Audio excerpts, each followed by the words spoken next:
Okay, so welcome to anybody watching this little conversation between myself and my friend, and I suppose I could say spiritual colleague, Marina Beech. Marina and I have known each other, I don't know, what, 2-3 years maybe now? It's long, yeah. So say it's more 3 or 4 years. Yeah, I suppose it is. And it just goes to show how quickly time goes. So I just wanted to introduce Marina. Marina is the person who has probably gone through, like we all have, many changes, but the thing I was sort of concentrating on is that transitional period from what we might call less of a spiritual path onto a more spiritual path. Because there's probably a time where we don't we're always on one, aren't we? But we don't realise what that necessarily means or looks like. We can't sort of translate it or interpret it. But then when we've gone through the kinds of things that you and I know it sort of presents to us, that period of looking back and reflecting and realising, that's what it was all about. So it's easy to put it into words, but for those that might be experiencing different things in their life, it might be a place of feeling a little bit uncomfortable, perhaps. Just, it's like other people's experiences can often help somebody to make that transition.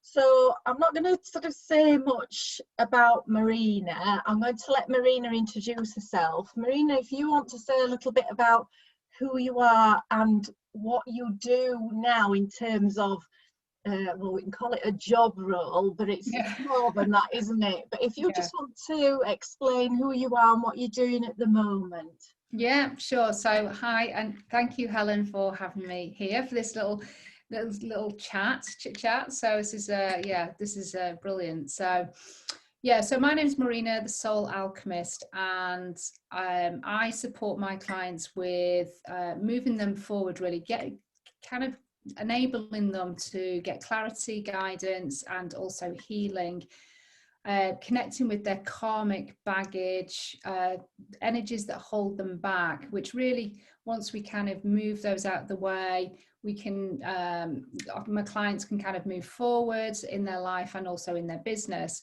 I also really kind of explore soul identity as well, and kind of share that information with my clients as well. And all of this information that I get is obviously with my guides, but I use the Akashic record. So I'm an Akashic record channel, I'm a pendulum healer, and I'm a spiritual intuitive and teacher. So that's kind of where I'm at the moment, but that's not where I was 5 years ago. Well, yeah, so I find your story is very interesting, and there's also, like everybody, there's so many different facets to it. So this is what you're doing in terms of how you spend your energies working, your purpose in life. What did life look like maybe before that? What was happening with you? What were you experiencing that maybe, how did you get to this stage now? What would you say that transition looked like for you? Well, my awakening, or my stripping back of my 3D identity, came in the form of lots of redundancies. So I'd built my career in retail. I had spent 30 years building up a really good career, which was important to me. And came with all the lovely things like a company car and global travel and all of that type of stuff. And then I went through a succession over a number of years, probably 2.5 years of just keep getting made redundant. And it was kind of like each time that happened, it was kind of obviously dealing with your self-confidence and your self-worth, and that being stripped back, but also raising more and more questions of why can't I get back into this industry, and what else, what am I here to do if I can't do this, which I've been doing for 30 years, and I've, reached the pinnacle of my career, and I'm very proud of myself. What am I here to do then? And that's the transition that I went through. that was one of the main transitions that I went through. There was also a psychological addiction that I was also dealing with in the background. So both of those things were kind of the things that were taking a lot of my energy, which kind of then put me on my path, firmly back on my path, on my spiritual path. And then from that point, I evolved into kind of what I'm doing today. But so that's kind of how I transitioned. It was through redundancies. And what that meant was that I still needed to work part-time in retail, because I couldn't just step straight into a spiritual business, because of the change would have been just too big. Not so much for me, although there was a lot of fear around consistency of income and, you know, all of that type of stuff that is, you know, we still have to put kind of food on the table, that type of thing. But also handling those people around me, i.e. my other half, that was too big of a jump. Oh, by the way, I'm setting up a spiritual business, I'm going to go full time, and I'm not bringing any money in. So that was just too much. So I you know, and I did try that for 3 months, but I needed to get a part-time job just to kind of transition a little bit more smoothly into it, because it was a massive shock, both to myself, although I've obviously been sitting with the idea for far longer, to when I announced it to my husband that by the way, I'm stepping out of retail and I'm going to do this instead. So that was a massive shock for him. So it does take other people to climatize to these changes, perhaps a little bit longer, to be honest, but it has an impact on those around you as well. So it's not just about unless you know, you're not kind of, you know, with another, you know, have a partner and a family. If you've got a family and a partner, then it's not just about it's not just how it impacts you, it impacts other people as well. So there was that to also deal with. So there was lots of stuff. It's huge, isn't it? And also possibly, well, one of the questions that came up then, I'm trying to remember them both because I'll probably lose my thread.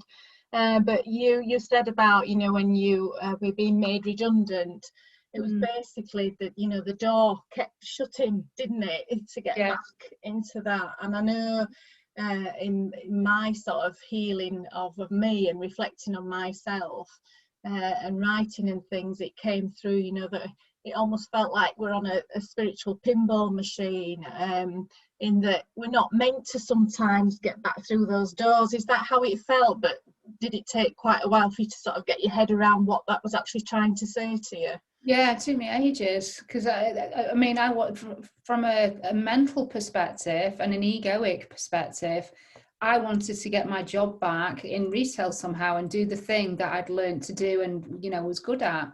So it was only until I really just started to focus my attention on learning spirit, you know, learning my modality, which only came about just purely by chance, but it probably wasn't.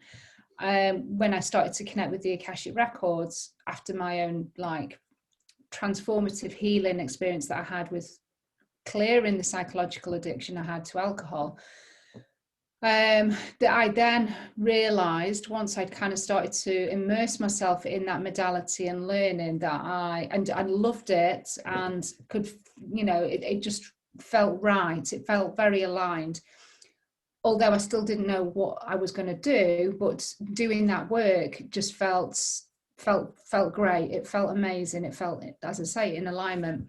And then it was only at that point that I realized that actually that was the reason why I didn't get back into, you know, into full-time work, because I wasn't meant to. And then I realized, that was the universe telling me that. But it took me a good 6-8 months to realize that. It's not always an easy journey, is it? You know, it's, oh God, no. I think sometimes when we talk about like these sort of spiritual kind of journeys and awakenings, there's some people tend to see them as a bit woo and a bit wishy-washy, but they're not, are they? You know, they can be quite an uncomfortable process. Oh, really uncomfortable. Yeah, But some people for go the through best. dark nights of the soul, and that can last for a couple of years. It Yeah. can be pretty heavy for Mm, some stuff, depending on what their upbringing has been, and their conditioning, and their trauma, and their childhood, and all of that type of stuff. They've got. I mean, I didn't have any of that.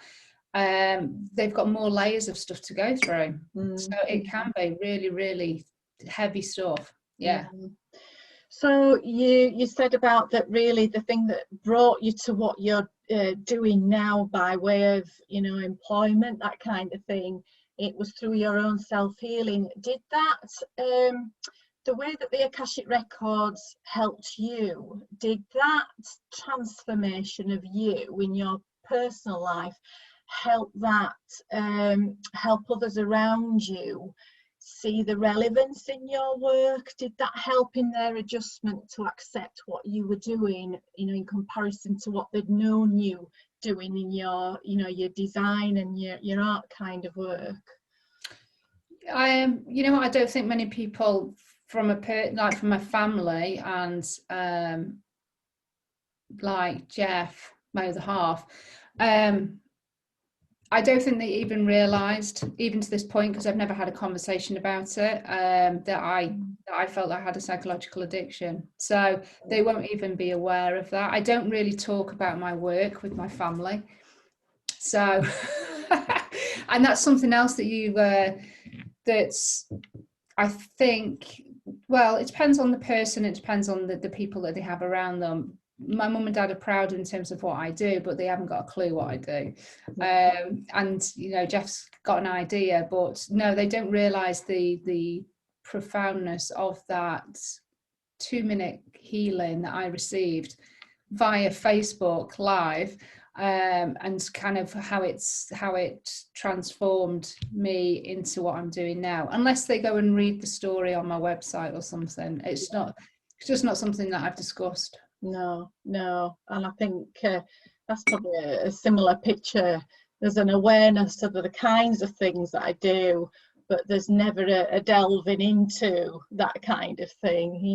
It's maybe one push too far.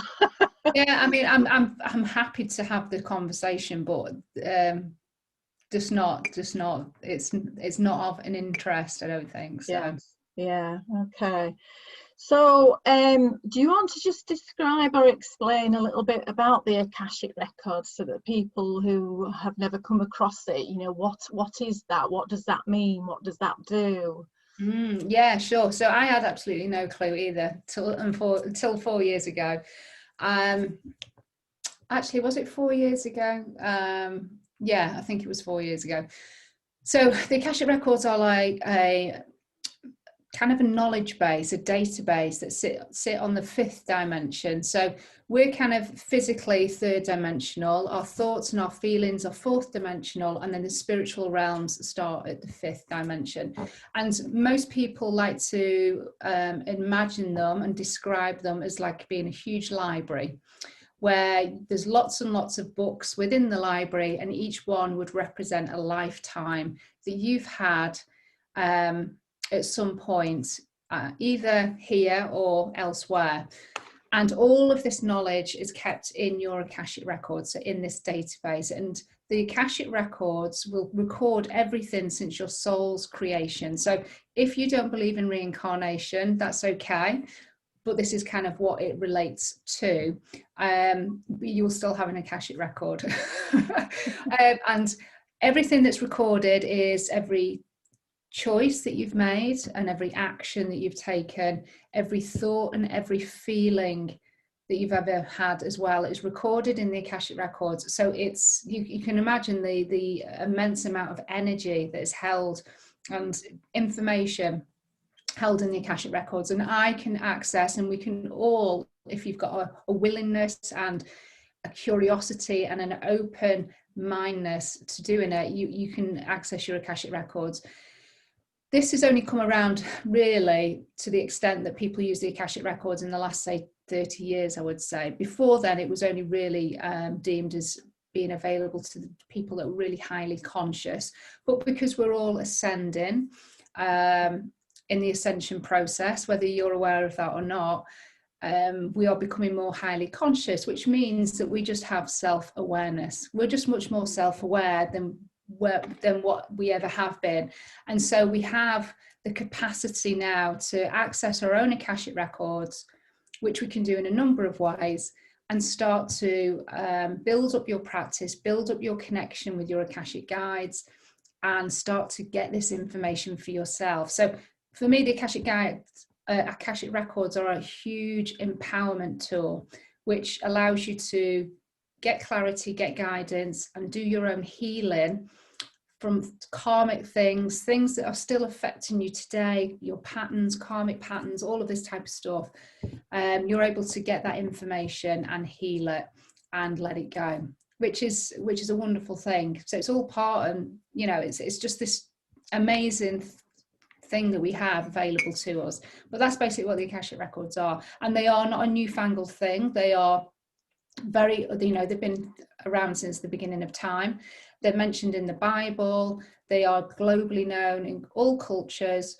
They're known as the Book of Life, the Book of Souls, the Akasha, and the Akash. They're also known as the Akash as well. So they've got a few different names, but they're all kind of the same thing. So yeah, they're great. So how do you access the Akashic records, Marina? Okay, so I access the Akashic records in a couple of ways. If I'm teaching and supporting other people in going into their own Akashic records, I do it through visualization and meditation. Well, it's more visualization, I suppose, because that's the easiest way, just taking somebody on a journey into their Akashic records, and then I just support them with prompts, and they're able to do what they need to do in their Akashic records. If I'm working with somebody one-to-one, then I do my Akashic record research beforehand, before we go onto the call, and I will do it with a pendulum. So still getting access into the Akashic records, but I'll use a pendulum in order to get my answers that way. And that's just because it's a quicker way for me to do that. But for people that I am teaching, I will do it through visualization, because you can have more of a conversation, you can get involved, you can do more of your own healing. So it's a different process, but it's just as equally are good, Yeah. So why might somebody come to you then? What issue might they have, or what might they be looking for if they came to you? So they may be feeling stuck and blocked, and not sure kind of why, and maybe just want some clarity. They may lack purpose and direction, so they kind of just want to understand a little bit more about that aspect. They may find that they are repeating patterns, attracting the same type of person, experience the same financial difficulties, maybe keep getting kind of sacked from jobs or that type of thing. And it's kind of like kind of on a repeat cycle. So understanding why that kind of keeps happening. If they're kind of in business, it might be that they want to elevate and kind of move to the next level in their business, but they just can't seem to kind of get there. They can't break through that glass ceiling. So again, we look at what's blocking that person. So depending on what the work is that I'm doing with the person, they will get to understand who they are at soul level, what their soul identity is, their divine gifts, their talents, their soul group, which is those kind of one aspect, in order to have that information so you can align more appropriately to those characteristics and how you've been divinely created to show up in this life. And then the other part really is looking at the karmic stuff. So this is our past choices, our past life choices, why we made that choice, and then the results, the consequence. So this is vows, contracts, bargains, attaching souls. We have all sorts of karmic negative blocks and restrictions that hold us back, but I bring the light to that. I share that with my clients, and then we clear it in the Akashic records. We clear it through the divine soul blueprint, and depending on what the client is doing with me in terms of service, they may get a 21-day invocation that also supports them at home to really kind of get the ego on board. I mean, for me, what people recognize my superpower is to kind of bring the woo down to a very, very practical level. So there'll be clarity, there'll be guidance, but there's also an aligned action list to go away and actually put into action, because at the end of the day, we're still having a human experience, and we've got to ground this energy healing into the very practical in order for you to achieve, you know, your transformation or your goals or whatever it is that you come to me with. So that's kind of how I work with my clients. So it's and I've had experience of that as well, so I can completely recommend you, Marina. Both you. personally and, you know, business wise, somebody working with you, I know that you are very open and friendly and down to earth, and as somebody said, it's calm without the drama, isn't it? So, yeah, it is calm without the drama. Yeah, totally. So just thanks for explaining all that. Going back, when you and I came across one another, didn't we? That probably marked more of the beginning of what I'd call my awakening, and that sort of sent me off along a path of experimenting, really. I think, did you and I meet each other on Sarah Joanne Ashurst's it was the tarot card reading, wasn't it? Was that the first, had you done the Akashic records before then? Had you experienced? Okay. No. So what did that journey look like for you? Had you sort of gone off in looking in different pots, you know, and experiencing different things? Yeah, well, I'd always been interested in tarot, and I'd always had my own tarot cards, like from the age of 17. So that was something that I was kind of had that interest, and it was called the occult back then, which is really funny. Although there was nothing like dark around it, it was just like a pack of tarot cards. And interestingly enough, even though I didn't really use it, I did have a pendulum from about the age of 19. So I used to do readings for friends and family, but that's as far as it went. I didn't really use my intuition. It was very much kind of picking the cards and looking at the book. And that's as far as my spiritual stuff went. And then I started to go through the redundancies, and I started to question, what is it that I'm here to do? And I then got interested in watching Ashley Mooney on Facebook, and it was the angels that I connected in with first, which was really weird because I'm not religious, I'm not baptized, I'm not christened, and I would have always poo-pooed anything to do with what I perceived to religion. But there was something about Ashlyn's energy and the way that she presented the angels in the sense of them helping and healing, and I don't know why I was drawn to that, but that's what I got into first. And then I met Sarah Joanne through that particular, you know, through her as a connection, and then thought, well, I'll do the Angel Tarot Power course, because I've got tarot and I'm interested in tarot, and it's got the angels as well. So that's how I got back into it. But it was literally through angels, which kind of it's just really bizarre, because I had no interest in angels at all. So I don't know why I was interested, you know, what drew me to that. I have no idea, but that's I followed the breadcrumbs as we do, and that's where I ended up. Yeah, and I think sort of that plays a big part, isn't it?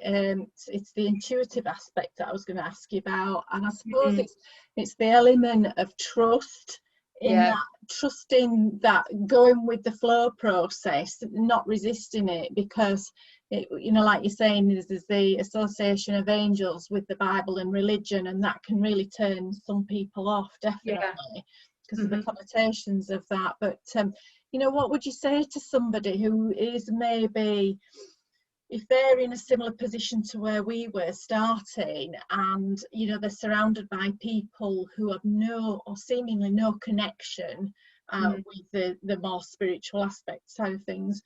What sort of advice or guidance would you give to them if they're finding that their life at that present time is maybe not feeling the same, or they're starting to find themselves looking at or being interested in more of the things that we've been talking about, but are thinking, "Ooh, you know, I don't know about this. What is it that's happening?" What would you say to them?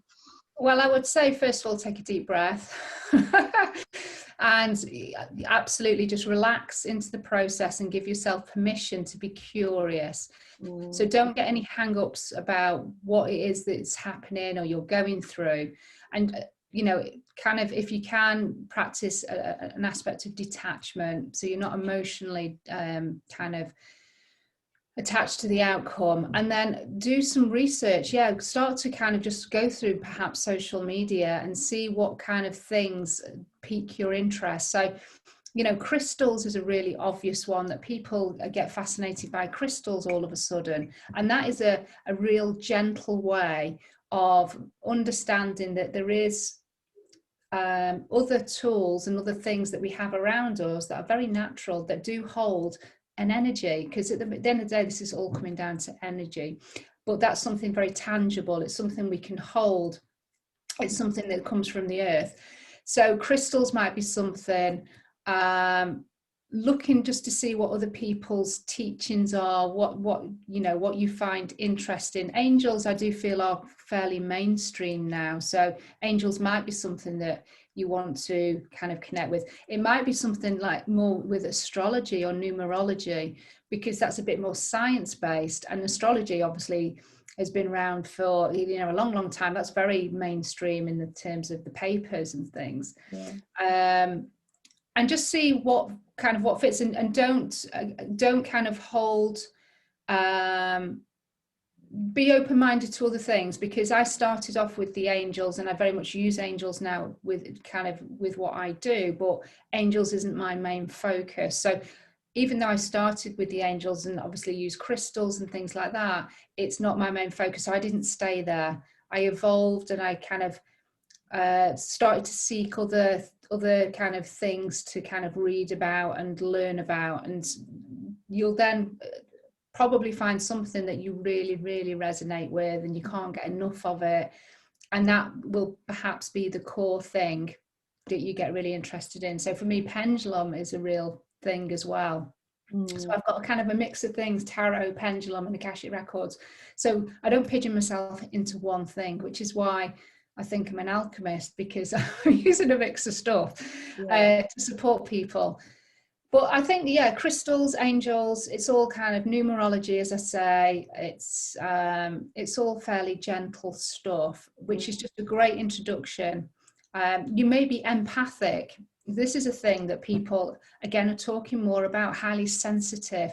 You feeling other people's energy. This is a real thing that people are really getting affected by now, and it's becoming much more into people's awareness. So it might be that through being empathic and wanting to learn how to set your own energetic boundaries and not to feel drained all the time, that is maybe the way that you kind of come into this spiritual path, onto your you know, your ascension journey. Or it might be that your intuition is starting to wake up. So you might start to see repeat numbers. You may start to see feathers.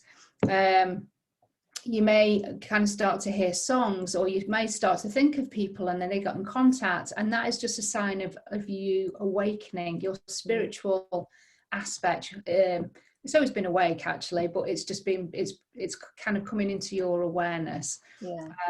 So it can happen in all sorts of ways. There'll be something that just triggers your interest in some kind of way, or there's a need, like if you're empathic and you kind of are sick of feeling tired all the time, you'll start to seek out more about what types of empaths are and what you can do to manage energies. So you sort of just answered my question, really, because I was going to ask you about, you know, the intuitive side of us, because you touched on like the conditioning part of us, depending on, you know, our upbringing, our schooling.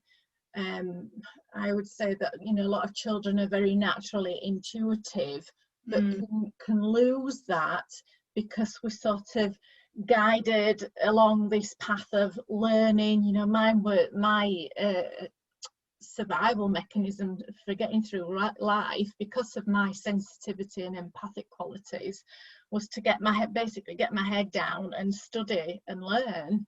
Yeah. So I had no idea really about the intuitive aspect of me until much later. I didn't realise how tuned in I was. What would you say about that aspect for yourself? And again, you know, any words of wisdom that you might give to somebody who might be just waking up to that sort of thing in themselves? Yeah, I mean, from my perspective, I kind of, I mean, learning was a fairly big thing for us, but I was always really creative as well. And my parents were very encouraging of the creativity. So music and art, dancing was all my kind of thing, which fits in with my soul gift. So, you know, luckily I had the support to be able to express myself in that way. And then you kind of you do get conditioned by school, and the intuitive aspect actually was not something, I guess, that I did explore or realize that I had in the traditional sense. Although I was intuitive in terms of what I felt I wanted to follow my passions with. So I went to college and did a fine art degree, knowing full well that, you know, it's not going to really serve me. It actually did serve me, and served me in retail with my job, but I didn't become an artist. So it was kind of like, but, you know, I didn't have any judgment from my family about doing a fine art degree. It's kind of like, no, well, you enjoy it, go off and do it, it's fine. So I was intuitive in that sense, but not intuitive in the way that we perceive in terms of reading cards and, you know, the psychic mediums and stuff like that. So intuition generally, I would say, is knocked out of us, for sure, through schooling and through judgment and through religion and our family conditioning. But you will find that it will start to wake up, and as I say, seeing the numbers and things like that is a sure sign of an awakening process. And the more that you trust that process, and the more that you openly want to start to connect in with your intuition more, you'll find that you'll start to hear it more easily in whatever way there is. Because that's another thing, we have a very kind of narrow-minded in terms of how we perceive what intuition is as well. So some people are body intuitives. Most of us are probably think that intuitives or intuitions are more about clairvoyancy, and that's just how it's perceived in media, because it's not. It can be hearing, it can be taste, psychometry, where people hold objects. So intuition comes to us in lots of different ways, and we'll all have a different gift, but we're not really taught that. So when we compare ourselves and think, well, you know, I'm not clairvoyant, so I've got no intuition, you're just switching it off just by having that mindset. But that's just kind of how we've all probably, you know, we've probably all experienced that. So once you start to kind of get an inkling that you're on your ascension path in some way, your intuition is going to start to switch on, and you'll start to notice, if you work at it, the intuition is a muscle as well. So if you don't do anything with it, it's not going to develop, it's not going to grow. But if you do through meditation or intuitive exercises, there's different ways that you can kind of develop it, but it's usually through meditation and, you know, quiet time and journaling and stuff like that. It will begin to grow. But then you've got to bring the trust aspects into it. That's the hard bit. That's a big one. Yeah, it's a huge one. And, you know, when you start to speak to your spiritual support team and say, you know, show me a sign, or, you know, am I doing the right thing, and guiding, and you might get the guidance, but then you've got to trust it. And it's like, and that is really blooming hard. And that takes a bit of time. And a lot of fear, stepping through the fear, and maybe managing other people as well. That was the thing with, you know, me starting my business, had to manage other people's fears, even though intuitively it felt right. I couldn't, no matter how how passionate I could have got around explaining that, there still would have been the fear there. So because it doesn't make sense in the it totally way. doesn't make sense. Yeah, and I think that's the thing, you know, like science has got that level of A plus B equals C kind of all very logical, you know. Yeah. So, looking back at the Marina that was, what would you say to Marina in those earlier years? You know, maybe before she even realised she was stepping onto this awakening and ascension process. What would you say to her then?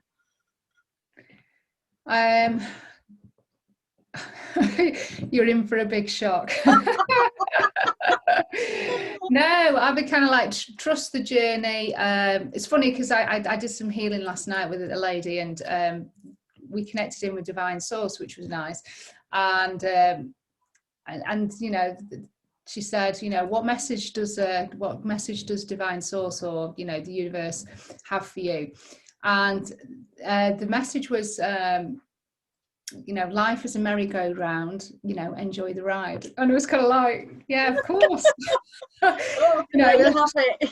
yeah, it's a totally random message, but it actually makes a lot of sense. So it is about being present. It is about enjoying the ride and not having regrets. I think there's very few regrets that I do have. You know, I know that I've been, you know, with a creator, we're a conscious creator, or we're becoming conscious creators, and everything that we create, you know, we bring back into our life. So there's not much that I do regret in terms of my journey. There's just probably one thing, and that was not going to see Queen when I had the opportunity, when Freddie Mercury was alive at Wembley. I had a ticket and everything, and I didn't go. So that's probably the only regret I have.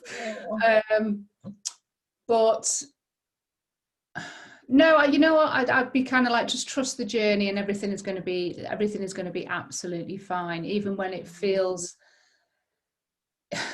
really, really low, and you feel that you're kind of at your darkest point. Just trust yourself, trust the journey, because everything so far, everything, you know, it's evolving as it's supposed to evolve. Yeah. And I guess realizing that we're empowered to change.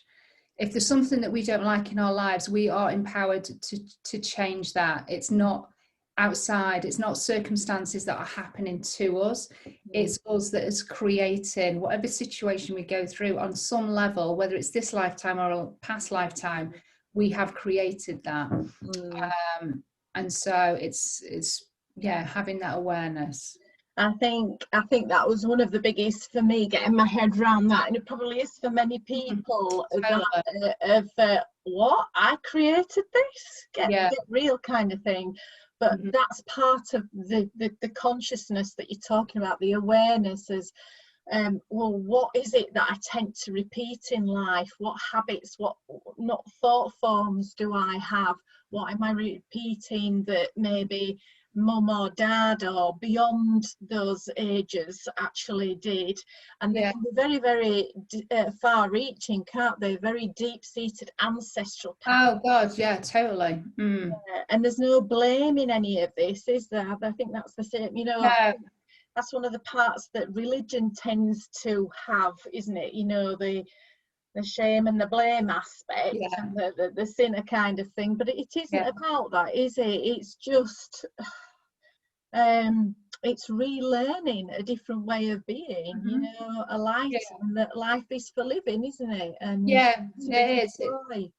It totally is. It's about accepting where you are, and not, as you say, blaming and shaming yourself, blaming and shaming other people. It's about owning your choices, accepting where you are, forgiving yourself if you need to forgive yourself. Give yourself the permission to, you know, take yourself off the hook. And it's like, right, now how do I move forward from here? And, you know, as much neutrality and detachment as you can. Obviously, look at everything that you've done up to that point as a learning, as a beautiful lesson of some kind, an experience that you can take all the positive aspects from, that will continue to support you. And, you know, the bits that didn't work out, then you know that you're not going to repeat those. And that's, you know, this is what a conscious creator does. But it takes us a while to kind of get to the point, and we still fall in. I mean, I still fall into the kind of, you know, some of the triggers that we have with the relationships that we're in. I can see conditioning patterns that I'm still repeating, and I'm putting them onto my kids. because I'm still working. I'm working through it. So it's a journey. It's totally a journey, but it's an exciting journey. And if we can be as present as possible, which is challenging in itself because of the world that we live in. But yeah, if we can be as present as possible and release our stuff, that's what I would say. We're kind of really setting ourselves up for the next lifetime, which, we probably will still be coming back and doing some lessons, but there'll be a lot less repeat experiences. And the beautiful thing about energy healing, I just do want to add this in, any energy healers that are doing any work and you're going to see that practitioner, just know that whatever they're healing within your physical body and your emotional and spiritual and mental bodies is actually rippling out to your family, to your ancestors as well. So you're not only just healing yourself, you're healing your lines as well. So that's one thing that I just love about energy healing, is it is far reaching. And so this is how collectively we are helping the planet to ascend, because so many of us as a conscious creator are also doing this healing aspect as well. So we're really helping everybody. We are, because I think that sometimes there's perhaps that potential to think, oh, I'm doing all this work on me, and to think, well, I shouldn't be doing it really. It's too much focus on me, when actually it's like you say, it's huge, isn't it? Yeah, it's massive. It's a massive thing that you're actually doing. You're dedicating not just your own self-healing, but to everybody else, and making a difference to your offspring as well. Yeah, totally. And your future generations that are, grandchildren that are not even born. So you've already kind of stopped, you've stopped the healing or the repeat pattern or the karmic energy. It's stopped. It's fabulous. Yeah, that's brilliant. Oh, thank you, Marina. So before we finish, where can people actually find you? Where can they reach you then? Okay, so on social media, I'm Marina the Soul Alchemist. So that's on Facebook, on Instagram, on YouTube, LinkedIn. So I'm kind of available on all social media platforms. And then my website is marinabeech.co.uk. So if you put in Marina the Soul Alchemist, you'll find me. That's brilliant. Thank you. So I think we've sort of just finished everything that I wanted to talk about, really. Thanks so much for your time, Marina. It's been lovely listening to you again. And as always, we might think we're there for healing, but it's always a two-way process, isn't it? There's always something like an exchange of energy as well, isn't there? Sometimes we learn from one another, because sometimes you can be talking about things and then it's like a little light bulb moment. You think, oh, that's what that is, Yeah, absolutely. Yeah. And it's even when you're with your clients, sometimes I'm kind of like giving guidance and advice, and then it's like, actually, is this for me or is this for my client? Because it's quite often we're on similar, even though they're coming to you, there's totally stuff that you can resonate with as well, and it's kind of a message for yourself. And like you say, whatever my clients or people like yourself, when we have these conversations, you do get these more ahas and just things like landing that come into your awareness. That's brilliant. Okay, so thanks ever so much, Marina, and thank you to anybody listening and watching to this. I'm calling it a soul searcher session because it's, for me, that sort of encapsulates realizing that there's more to life than maybe the 9 to 5 kind of thing. There really is. Welcome, and to anybody watching this, and hopefully if you can reach out to Marina can help you loads. So thank you. And you're very welcome, Helen. Thank you. Thanks, Marina. Bye.